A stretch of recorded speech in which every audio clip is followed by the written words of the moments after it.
parece que todos somos militantes políticos nosotros. O sea, activistas climáticos, militantes socioambientales, llámalo como quieras. Y muchas veces nos genera una tensión. Digo, Weber se está revolcando en su tumba, le dedicó toda una conferencia a cómo las diferencias que tiene que ver entre la ciencia y la política.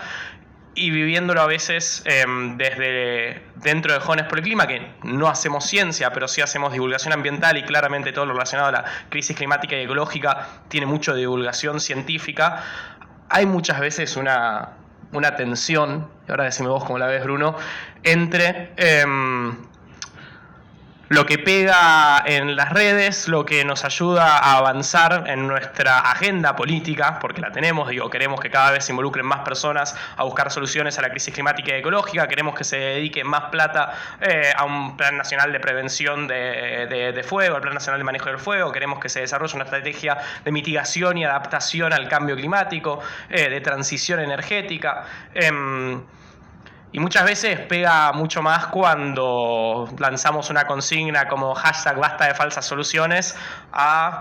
en realidad es más complejo y hay que tener en cuenta que vivimos en un contexto latinoamericano, argentino, de una deuda externa muy grande, y ahí Twitter ya te está diciendo que te pasaste de los 140 caracteres. Y eso tensiona muchas veces, ¿no? Desde dónde nos paramos, desde cuál es. Pues claramente mentir nunca, pues siempre del lado de la ciencia y de los datos, pero desde qué tan profundo y con cuánto nivel de complejidad es que decidimos comunicar cada temática. Y ese proceso creo que fuimos llegando a como distintas respuestas, dependiendo en qué momento estábamos también dentro de la organización como Jóvenes por el Clima. Sí, para arrancar, primeramente, más allá de la introducción que hiciste, Eyal, contar que específicamente nos dedicamos a la agenda de cambio climático, obviamente desde una perspectiva social, de incidencia política en ámbitos institucionales, para impulsar iniciativas que hagan cuenta justamente de la necesidad de reducir los impactos de esta crisis sobre nuestro país, teniendo en cuenta que el cambio climático es un fenómeno que se explica científicamente por su genealogía, la concentración de gases de efecto invernadero, el calentamiento global, pero que en nuestro país, en el sur global específicamente, tiene impactos desmesurados sobre sectores que se encuentran en situaciones de extrema vulnerabilidad social. Y ahí me parece que es importante explicar el componente generacional que distingue actualmente la irrupción de este tema sobre la agenda pública a partir ya desde 2019 con el surgimiento de manifestaciones masivamente impulsadas en Europa por jóvenes y que después se terminaron extendiendo a nivel internacional. Pero yendo puntualmente al tema que traía Eyal, cuando abordamos temas de cambio climático y problemáticas que hacen a la coyuntura de nuestro movimiento, nos encontramos con estas contradicciones que genera el lenguaje de la transición ecológica, que es la colisión entre nuestras propuestas de metamorfosis industrial de proporciones épicas para salir de esta crisis y la realidad. Y la realidad de un país... Sonó muy lindo eso, Bruno, quería decir. Y la realidad de un país latinoamericano, de un país semiperiférico, con 50% de su población en la pobreza. Y cuando hablamos, por ejemplo, de temas vinculados a la energía, que la energía es el principal sector generador de gases de efecto invernadero, y nos encontramos con temas vinculados al agro, otro sector que también es muy importante en esta problemática, a veces las redes sociales te tientan a impulsar consignas y determinados reclamos reducidos en muy pocos caracteres para generar impacto sobre la agenda pública. Y ahí podemos tener una diferencia. Nosotros, yo creo que con la experiencia de el libro, La Generación Despierta, tuvimos, me parece que, y estoy orgulloso de decirlo, un caso exitoso de complementariedad de distintos perfiles. Por ahí podemos diferir, por ejemplo, en el rol de las redes sociales. Yo soy un poco más conservador quizás, y a mí realmente me genera un disgusto muy fuerte ver cómo particularmente nuestra generación está pegando esto de consumir contenidos reducidos al menor tiempo posible en su difusión y su nivel de complejización. Es como que hay una demonización, me parece, por parte de las redes sociales o de los algoritmos que se aplican a las redes sociales para generar impacto sobre el público. Hay una demonización a la complejización de los temas que de ninguna manera se pueden reducir a consignas tan simplistas. Pero el libro fue una experiencia interesante porque Eyal contaba antes de entrar al panel que si fuese por vos hubiésemos escrito un cómic, y si fuese por mí hubiésemos hecho un paper inentendible, inútil, de acceso, digamos, muy reducido, por lo tanto inútil en su fin, pero terminamos haciendo un libro que cuenta una experiencia de organización, como fue el surgimiento de Jóvenes por el Clima Argentina, organizando nuestras campañas, nuestros reclamos, y también explicando los fenómenos principales del cambio climático, con gráficos, con un impacto visual muy interesante. Un libro fundamentalmente destinado a jóvenes en edad secundaria, arrancando los años del secundario, un manual, un instrumento pedagógico. Un libro de divulgación científica, un libro también que narra nuestra experiencia personal, habiendo atravesado el proceso de fundar Jóvenes por el Clima y ese primer año también de organización, de militancia, de desarrollar y armar marchas y pasar por un proceso muy intenso de lobbying parlamentario y empezar a entender cómo funciona el Congreso y las distintas áreas de la política de nuestro país. Y un libro también con un objetivo político muy concreto, que era justamente llegar a jóvenes y lograr que se involucren cada vez más en lo que es la militancia contra la crisis climática y ecológica, o organizarse para empezar a pensar y buscar colectivamente estas soluciones. Y ahí creo que la comunicación climática tiene algunos desafíos grandes a afrontar, que se me ocurren tres para arrancar, que es, por un lado, cómo se comunica una temática desoladora, donde las tendencias marcan que no estamos logrando hacer los cambios que necesitamos en el tiempo que hace falta. Entonces, cómo se comunica la verdad, lo que está ocurriendo, el sentido de urgencia, desde una perspectiva que empodere y que no sea colapsionista, que no termine generando básicamente que las personas decidan no involucrarse porque la batalla ya está perdida. Por otro lado, también buscar el segundo desafío de la comunicación climática, creo que es justamente cómo se comunican temáticas complejas, temáticas que no pueden ser reducidas a un hashtag o una consigna, por lo menos no si queremos buscar soluciones y no solamente likes en Twitter y seguidores,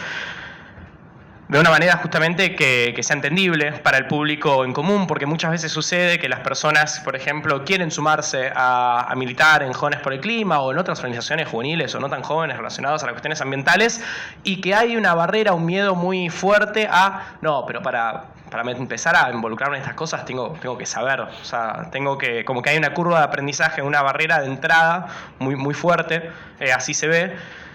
y en realidad creo que la mejor manera de aprender es justamente a partir del hacer. También me recordaba mucho mientras vos hablabas al principio de la necesidad de hacer ciencia en los colegios, y para mí se relaciona mucho también con la educación experiencial, con una educación de aprendizaje basada en proyectos, de no solamente entender al estudiante y los alumnos como meros receptores pasivos de información, sino también como generadores activos de su propio proceso de aprendizaje. Y después el tercero y último desafío, que está ligado también al primero, no tenía más sentido decir esos dos juntos, pero bueno, es básicamente cómo se comunica esta tensión, o esta falsa tensión entre las acciones individuales y las acciones colectivas. Cómo es que reconocemos que no es que vamos a salvar ni cambiar el planeta